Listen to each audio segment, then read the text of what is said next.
Hello everyone, I'm Andy from the Pixel Pub and I'm here to talk about the games I'm looking forward to most in 2025. Okay, so these are the games that I have seen trailers of, seen announced here in the past year that I am looking forward to a lot coming in 2025. Obviously these are games that have already been announced. I'm sure there's plenty of games that will be announced and come out next year that I will absolutely adore. But right now, this is what I know. Let's go. All right, these games are in no particular order.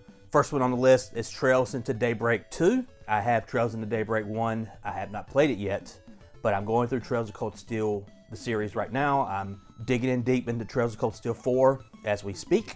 I still got Trails into Reverie that I need to play, and I guess I'm going to get to the Trails. I'm looking at my shelf because they're over there. Trails from Zero and Trails Tours of War? Yes. I have those as well. And I got Trails into Daybreak that I need to play as well, and freaking Falcom, they're pumping them out. Trails into Daybreak 2 is supposed to come out this year. That might be a Japanese release date, but there is a trailer. You can watch it. It seems fully formed already. So we might get a US release date. But I am excited for it. That game looks amazing, especially compared to the past Trails games, the ones that I played, 1 and 2 that were on the Vita, and 3 and 4. They still look very, I don't know, oldish. Like the Trails into Daybreak series looks more modern. And graphical wise, it looks leagues better than what I was playing at the beginning of the year with Trails of Cold Steel 1 and 2. Okay, keeping on the Trails train here. Trails in the Sky, the remake, was showed off on one of the Switch Directs or whatever they called them earlier this year, so over the summer sometime. And that's one I really need to play. It's the start of the Trails series, and they're all interconnected. They all tell kind of a overarching story in this one continent. And I have Trails in the Sky on Steam, and I messed around with it a little bit, but I don't know. I just decided to go with Trails of Cold Steel 2. There's someone crazy with a car outside. Anyway, I think the remake looks that they've showed off so far looks really amazing. Once again, this might be a Japanese release date. It might not come out this year here in America, but going off what I have right now. Very excited for this. When it comes out, I will definitely get it, even though I was just talking about it, a mountain of Trails games to play before I get it all wrapped up. But yeah, Trails in the Sky remake, bring it on. All right, next up is a collection of games that are being remastered from the PlayStation 1, and that is a Suikoden 1 and 2 Remastered Collection. I already have it pre-ordered on Amazon. I really want to play these games. I played 1 and 2 on the Vita and on the PS3. I bought them digitally on PSN. And I was literally just looking at my Suikoden 2 save on my PS3 just the other day, and I think I had played like 20 hours or so, not 13, like 16, 20. It was some number in the teens that was close to 20. And that I didn't beat it, and it was kind of the same for Suikoden 1. Suikoden 1's not that long. I think I probably played like 5 or 6 hours of it. But I'm ready to give them a shot now on the Switch. I'm very excited for this. Get to play it in widescreen, so you don't have the little 4x3. You don't have the bars. You can play it on your full TV in its full PlayStation 1 glory. Suikoden series has always been something that I wanted to get into because it's a big white whale for RPG collectors on the PlayStation 1. Suikoden 2 specifically is very expensive. And if I got on a physical version that is not, $300, I'll take it. So yeah, that's Suikoden 1 and 2 Remastered Collection. I'm going for it. Okay, next is the game that was supposed to come out this year, but got delayed to, I think, around February of next year, and that's Assassin's Creed Shadows. Assassin's Creed, it seems like, has to be the saving grace for Ubisoft these days. They're going through some very dire straits, it seems like, these nowadays. Actually, it seems that way for the past, 5 years. But I've really enjoyed the open world Assassin's Creed games, the ones that they took a lot of inspiration from, like The Witcher 3, maybe a little bit of Skyrim in there. I really did enjoy Assassin's Creed Valhalla when it came out in the launch of the PlayStation 5. It was a pretty cool little thing. So I'm excited to do it for another one, especially set in Japan. Let's do it. We got the 2 different characters. It seemed like you got the big samurai dude. And it seemed like in the trailers and stuff, I haven't watched a lot of gameplay stuff. It seems like he's a big powerhouse. He's running through walls and he's beating the shit out of people. And you got your little stealthy lady. I think I'll go with the stealthy lady. I tend to play these games as stealthy as I can until I can. Does that make sense? But anyway, I'm very excited for this. I hope it lives up to my expectations because I did really like Odyssey and Valhalla. Origins, not as much. Origins I played through and it was like, it was fine. But Odyssey and Valhalla hit me real hard. I hope this one does too. I love the Japanese setting. They give me that all day long. Let's go with Assassin's Creed Shadows. Okay, next up is a game that I think maybe had a release date for this year, but got delayed a while ago. I can't really remember. That is Avowed. It is the Obsidian developed open world RPG that they have their own little interesting fantasy setting they're going for. I really liked Fallout New Vegas, which I believe Obsidian developed.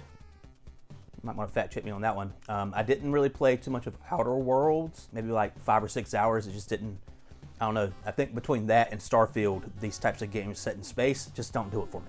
I need a fantasy setting, I guess, because I'm, very basic. But yes, Avowed seems like a lot of fun. It's been a very, very long time since we've had a big open world fantasy RPG that I can really sink my teeth into. I think probably since The Witcher 3, and that was forever ago. Give me another one. Let's go. I do have some high hopes that Avowed will scratch that itch for me, and since I subscribed to Game Pass, I'll be playing it on day one, baby. Okay, next one is a bit of a question mark, and also going to be a Game Pass game, hopefully, if it even comes out. That's Fable? Is Fable going to come out next year?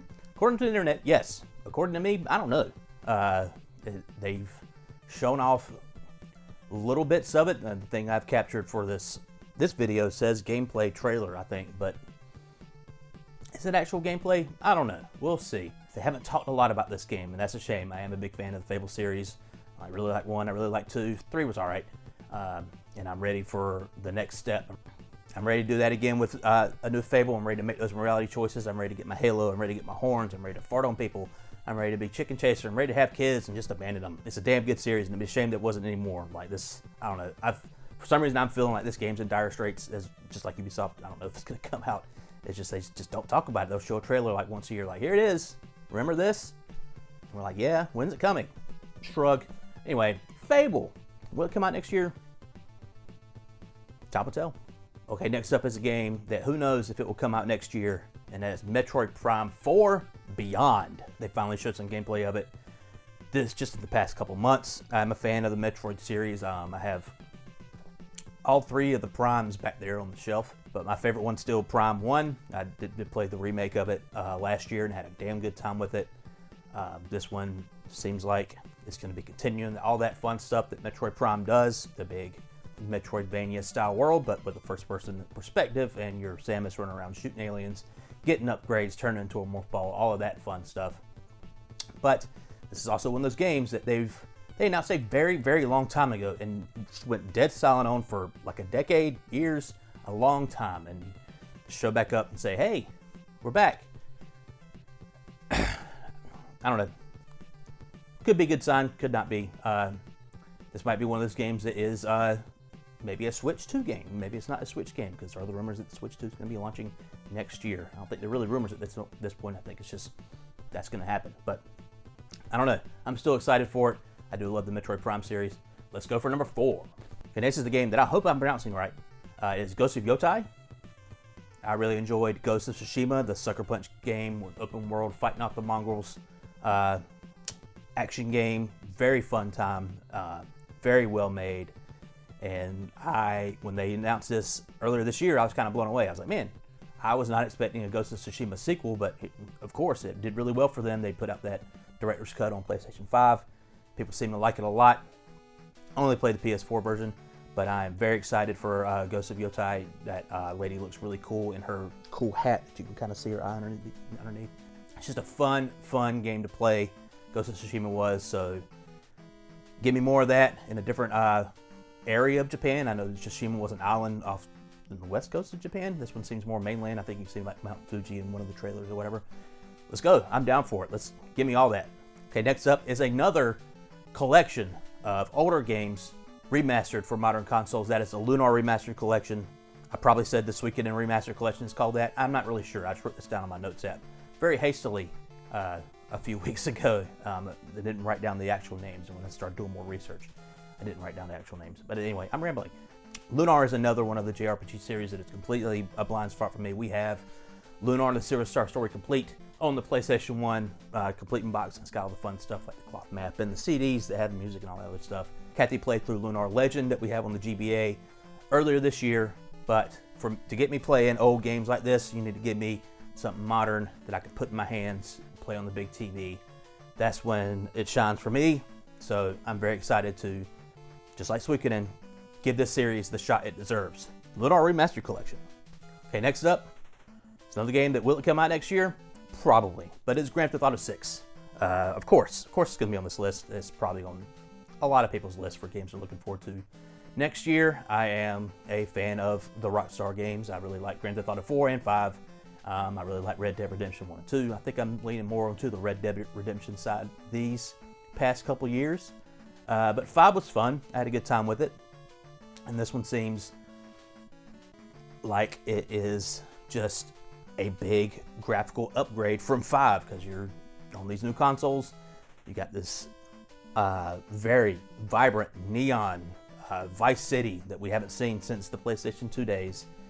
It just looks like a good deal of fun to me. And it's been 11 years since Grand Theft Auto 5, so I'm ready to scratch that itch again. I'm ready to get back into stealing some cars, fighting some cops, all that good stuff. And yeah, I mean, what else do you have to say about Grand Theft Auto? It is what it is. It is the juggernaut that it is for a reason. You know, people love it because it is a good time. Simple as that. But yes, I'm looking forward to Grand Theft Auto 6. I do think it will come out next year. It's been a while. It's been a very long time. So, yes. Okay, and finally, I alluded to it earlier. It is the Switch 2.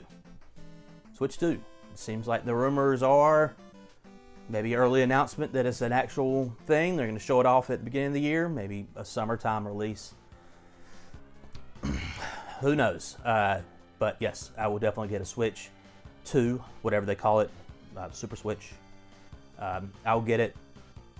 We, as a matter of fact, will probably get 2 because when we first got our Switch, it was fine. We had just a handful of games, and Kathy would play a game, then I would play a game, and it would be fun. Nowadays, since we have so many Switch games to play, it's a nightmare. So we're definitely going to get 2, so one for each of us, so we can play what we want to when we want to, and solve that problem right out the gate. But yeah, I know that there was like pictures of leaked Joy-Cons that came out a few months ago, and it's like, yeah, they look like Joy-Cons. I don't know, they look kind of smoother.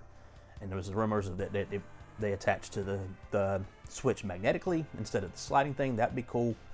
The sliding thing was kind of a rough area. You know, at the end of the day, all I want is a Switch that's better. Like